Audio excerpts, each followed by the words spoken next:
emergency beacon screamed across the void between galaxies, its distress signal cutting through the cosmic static like a blade through silk.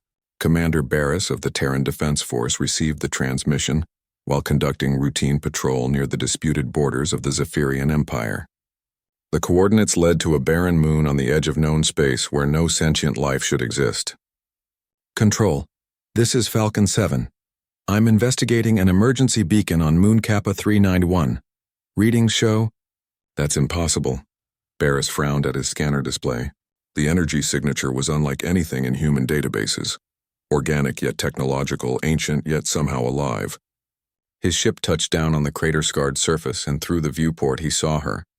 She lay crumpled against a metallic debris field, her form a breathtaking fusion of scales that shimmered like liquid starlight, and technology that seemed grown rather than built. Melissa, though he wouldn't learn her name until later, was a draconian, one of the legendary dragon people that humans had only heard whispers of in intercepted alien communications.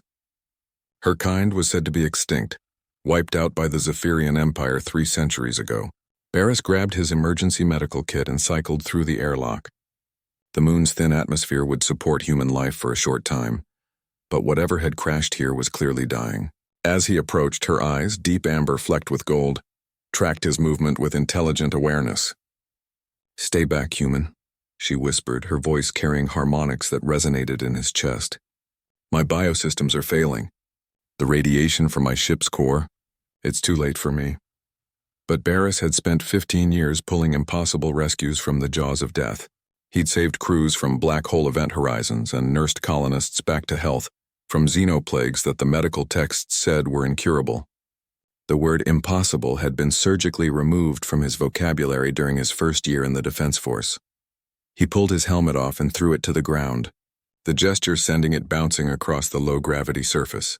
"Ma'am, with respect, I've heard that before. Let me be the judge of what's too late."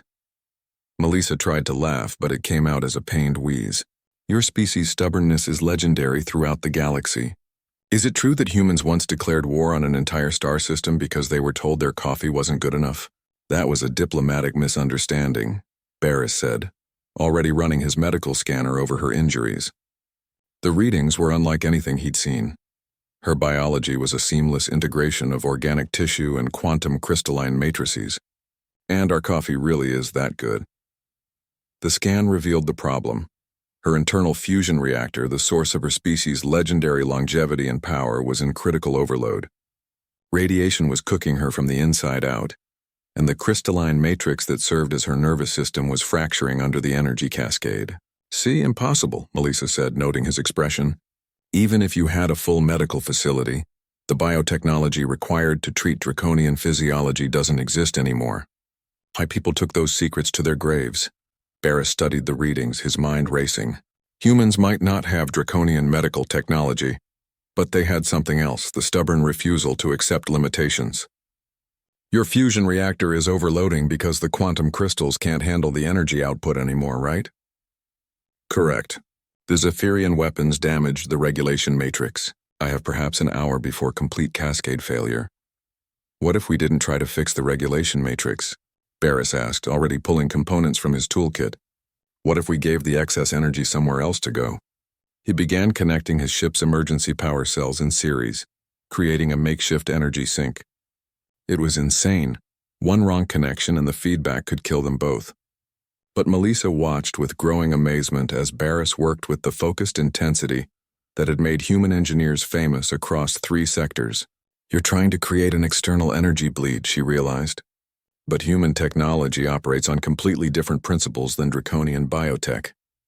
"Yeah, well," Barris grunted, splicing quantum conductors with nothing but instinct and determination. "Humans have a saying, if you can't fix it with what you have, you're not trying hard enough." The makeshift energy sink hummed to life, and immediately Melissa felt the burning pressure in her chest begin to ease. The cascade was slowing, stabilizing. Her natural healing processes began reasserting themselves, the crystalline matrices slowly reforming their proper configurations. "Impossible," she breathed, and for the first time in 3 centuries of life she truly meant it. "Ma'am," Barris said, monitoring the energy levels carefully, "you're going to need proper medical attention. My ship can get us to the nearest human medical facility, but I have to ask, what were you doing out here? Our records said your people were extinct. Melissa slowly sat up, feeling strength returning to her limbs. I don't know anymore. I'm a survivor, one of perhaps a dozen scattered across the galaxy. I was investigating rumors of others like me when the Zephyrians found me. Well, Barris said, helping her to her feet. You're not alone anymore. Humans have a strict policy about extinct species. We don't let them stay extinct if we can help it. As they walked toward his ship, Melissa looked at the human who had just accomplished what every expert in the galaxy would have deemed impossible. Your species really is as stubborn as the legends say. Barris grinned. Ma'am, you haven't seen stubborn yet. Wait until you meet our diplomatic corps. The ship lifted off from the barren moon, carrying with it not just 2 survivors, but the first spark of hope for an entire species that refused to accept extinction. Behind them, the makeshift energy sink continued to pulse with a steady rhythm, a testament to human ingenuity and the refusal to hear the words, "too late," as anything more than a challenge.